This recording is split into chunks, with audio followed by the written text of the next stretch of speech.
I've seen over and over again through my own experiences, through the books that I cover on my podcast, the books I've read in my life.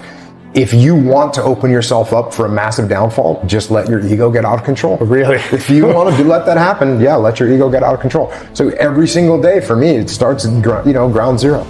I've got to go forward with an open mind, with a humble mind, looking at the world. It's classic. Like when I get asked a question, I don't think to myself, oh, I know the answer to this. And I get asked questions all the time. Yeah. And generally, when I hear a question, 99% of the questions that I hear, I've heard in some form before. Sure. But I don't go, oh, I've heard this before, I already know the answer. I say, okay, well, let me hear this. What detail is this person talking about? What angle is this person coming at it from? What can I learn from this question? How can I assess this question? So everything that I look at, I try and look at from a humble perspective. If you don't do that, it's going to be a problem. I mean, even when you're asking me questions about God, right? You're asking me questions about my beliefs. It's like, hey, here's my beliefs. I'm humble and I'm listening and my mind is open and this is what I've seen and this is what I can tell you about it. Sure. I'm not sitting here jumping up and down saying you should believe this or you should believe that. I'm saying you should stay humble. You should keep an open mind about what's going on in the world. I am. I think you should do the same thing. And I don't want to get in this whole morning routine where I go and look in the mirror and say, be humble. No, I don't do that. Right. That's not me. Right. But when, you wake up and I'm just saying the way I go about my business and my life is to say to myself, okay, well, I could be wrong about that. I could be wrong about this. Wow. Even the book that I wrote, follow on to Extreme Ownership. The book is called The Dichotomy of Leadership. And what's interesting about this book, so the dichotomy of leadership is you can't be extreme in one direction or the other, right? If you're in a leadership position, you can't talk all the time, right? Obviously, as a boss, you need to communicate, you need to talk to your people. But if you talk too much, guess what happens? People stop listening to you. You're putting out too much information. They don't know what's important and what's not. So that's bad. You can't go too far in that direction. The other direction is you can't not talk enough, and now no one knows what's going on, no one knows what's happening. So you have to be balanced, and that's the whole idea of the dichotomy of leadership. But probably the first dichotomy in leadership that I had to say to myself, you know what, there's another side to this, is I used to tell the young SEAL officers that you have to be aggressive. You got to be default aggressive. That's how you got to be. Because when something's going on, you got to be aggressive to get that problem solved. Right. And if you're not being aggressive, then you're hesitating, well, then you can get killed. Okay, so there you go. And that's what I used to tell guys. So the question is, can you be too aggressive? Yes. Absolutely. You can, hey, there's a machine gun nest over there. Let's attack it. So you charge up the hill and everyone dies. Yeah. You've been too aggressive. So what you have to do is you have to be balanced. And that's probably, so even as I had these kind of mantras, like default aggressive, can you do too much of that? Yes, you can. Can you be too passive? Absolutely. Oh yeah, absolutely. Well, now we're not making any progress. Now we're getting crushed by the enemy because we didn't maneuver. Okay, so that's bad. So where do you want to be? You want to be balanced. Even the idea of extreme ownership. Can you take too much ownership? Yes. Yes, you can. Really? Yes, you can. But I thought you said you need to take ownership of everything. Two different things. Listen to this. Okay. If you're working for me and I say, okay, here's the mission that I want you to accomplish tonight.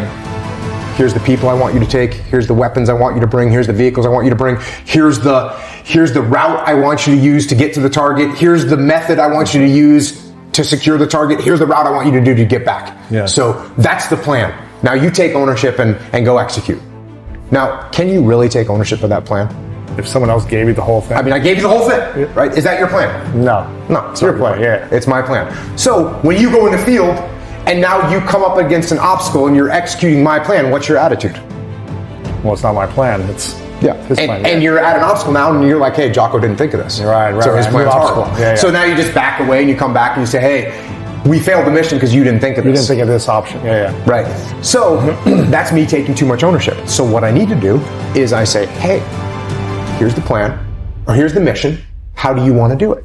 And now if you're a good leader, you'll go get with your people and you'll say, oh, hey guys, here's the plan or here's the mission that we have to accomplish. How do you guys want to do it? Now you all come up with a good plan and you come back to me and you say, here's the plan. And I say, that looks pretty good. Go execute. And now when you hit an obstacle in the field, what's your attitude? I need to adapt, I need to adjust. What's your plan? You'll make it. Came up with this. Yeah. Yes. So can you take too much ownership? The answer is yes, you can. So with just about every, you can name a trait, right? You can name a trait from a leadership perspective that you think is a positive trait, and you'll immediately see that if you go too far with it, it'll become bad. It'll become bad. So you have to be balanced. So even as I came up with the dichotomy of leadership, I had to be humble enough to say to myself, you know what, being aggressive is really, really good most of the time, but if you're too aggressive, that's not good. Yeah. So like you said earlier, you're constantly questioning everything. And to me, what that is, that's humility. That's you being humble enough to say, you know what, I really don't understand this that well. Yeah. And there's some things in my life that I don't get. Whereas as opposed to you walking around saying, I already got this figured out. Yeah. I already know what I'm doing. I already know where I'm going. I already know what God is specifically. I already know what's going to happen to me when I die. All those things. But instead you're questioning everything, which in my mind is a positive thing. You'd be surprised about how many leaders are thinking that because they're in a leadership position, they should be talking all the time. Wrong answer. Wrong answer. I'll sit through a meeting with a client or with one of my companies and I'll listen for 38 minutes. And at the end of those 38 minutes, I'll have already thought through every discussion that's been had. You know, you want to argue with him and he's arguing with her. And guess what? I get to sit there and assess those arguments and see which one is the most important. Meanwhile, you're expending all your ammunition. She's expending all her ammunition. He's giving up everything he's got. I'm learning all their thought patterns. I'm learning the pros and cons of each one of their arguments. And I do that for 38 minutes. And in the 39th minute, I say, hey, here's what I think we should do. And guess what? Because I've done an accurate assessment and listened, I'm actually going to be able to make the best decision. Yeah. It wasn't because I was smarter.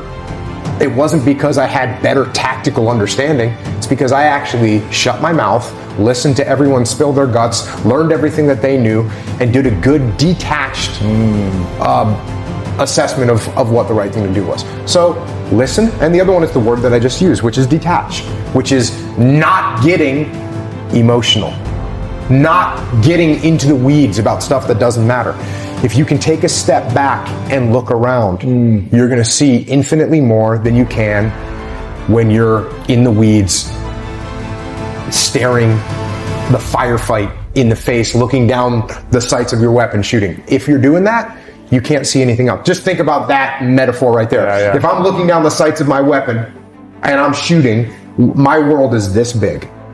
The minute that I stop shooting, point my weapon at high port, take a step back and actually look around, I can see infinitely more. So apply that to this is the meeting that we just talked about. Yeah. A 38-minute meeting. All this chaos is happening. Sure, I'm the boss. I could jump in there and start arguing and giving my opinion. But what am I really doing then? What I'm really doing then is I'm in the weeds and I'm not able to assess what is actually happening. So there you apply it there. To your personal life. If you and I are arguing, you're my friend and you did something and now we're starting to escalate an argument and I'm starting to get emotional, am I able to listen to you anymore? Am I able to logically figure out what's going on? If I'm talking to my wife and she did something that made me mad and now I'm starting to raise my voice, is that whole situation going in the right direction? No, it's not. It's not. So what I need to do is take a step back, detach, calm down, listen to what she's saying, and then try and assemble a logical thing to say back without saying, you need to calm down or you're too emotional. No. Because if you come to me and you're mad about something, you come to me, whether it's my wife or whether you're a business partner, you come to me and you say, the supply department didn't give me the stuff I needed. If I say, hey, calm down, right? If that's my reaction, then you realize that I'm against you, right? I don't get it. And so now it's me and the supply department against you. No one understands. No one understands. So I do a little technique. What is that? Yeah. I call it reflect and diminish. So I'm going to reflect your emotions back to you, but I'm going to diminish them a little bit so that we're not escalating the situation. Well, if you come to me and you go, the supply department's been late. They're 2 weeks late on this stuff. I don't say, calm down. I say, oh, you got to be kidding me. 2 weeks? And you go, yeah, can you believe it? That's horrible. We got to put a solution. We got to get that figured out. In the meantime, what do we need to do right now to get the problem solved, right? So now we're on the same team so we can work together to find a